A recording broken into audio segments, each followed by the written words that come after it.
آج کا جو دن گزرا ہے، اسی 14 اگست کو اللہ تعالیٰ نے ہم سب کو ایک اسلامی ریاست پاکستان کے نام سے عطا فرمایا۔ یہ اللہ تعالیٰ کا بہت بڑا کرم ہے کہ بزرگوں کی دعائیں تھیں۔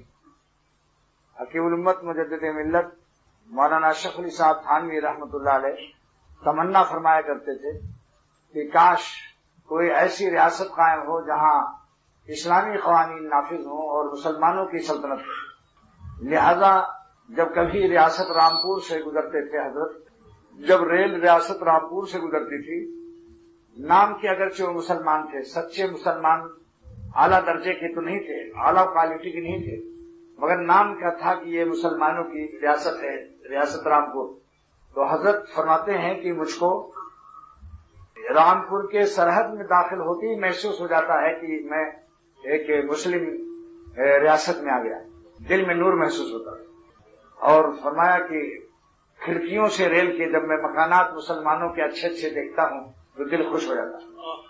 حضرت ہی کی تمنا تھی اور حضرت کے تمام جتنے شاگرد خلفاء بڑی محنتیں کی، یہاں تک کہ میرے شیخ شاہ عبدالغنی رحمۃ اللہ علیہ مرشد اول، جن کو 12 مرتبہ حضور صلی اللہ علیہ وسلم کی زیارت نصیب ہوئی اور اکابر خلفاء میں سے تھے، یہاں کے بڑے بڑے خلفاء علماء حضرت کے سامنے شاگرد کی طرح بیٹھتے۔ حضرت اعظم گڑھ میں مسلم لیگ کے جنرل سیکریٹری تھے اور رات بھر اتنا دعا روتے تھے کہ اللہ کوئی جلد سے جلد پاکستان بن جائے۔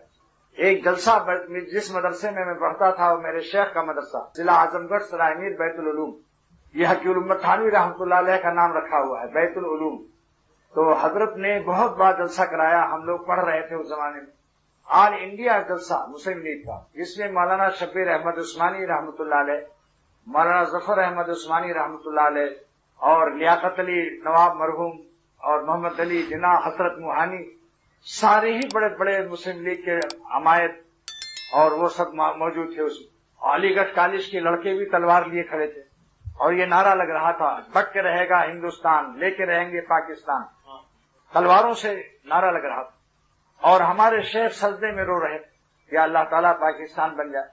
پاکستان بن گیا، اسلامی مملکت اور اسلامی ریاست عطا ہو گئی، نعمت عطا ہو گئی، مگر نعمت کی قدر اور شکر یہ ہے کہ تقوی سے رہتے، لیکن نعمت کی قدر نہ کرنے سے نعمت بری نہیں ہوتی، غلط استعمال کرنے والے نالائق کہے جاتے ہیں۔ یاد رکھو یہ مسئلہ، نعمت کی قدر نہ کرے کوئی، موٹر اللہ نے دے دی، اس موٹر سے اللہ والوں کے پاس نہ جائے، صالحین کی صحبت میں نہ جائے، مسجد نہ جائے، اسی موٹر سے وی سی آر سینما دیکھنے جائے، تو موٹر کو کیوں گالیاں دیتے ہو؟ موٹر کا غلط استعمال کرنے والا نالائق ہے۔ اللہ کی نعمت کو کبھی مت برا کہو، یہ ناشکری ہے۔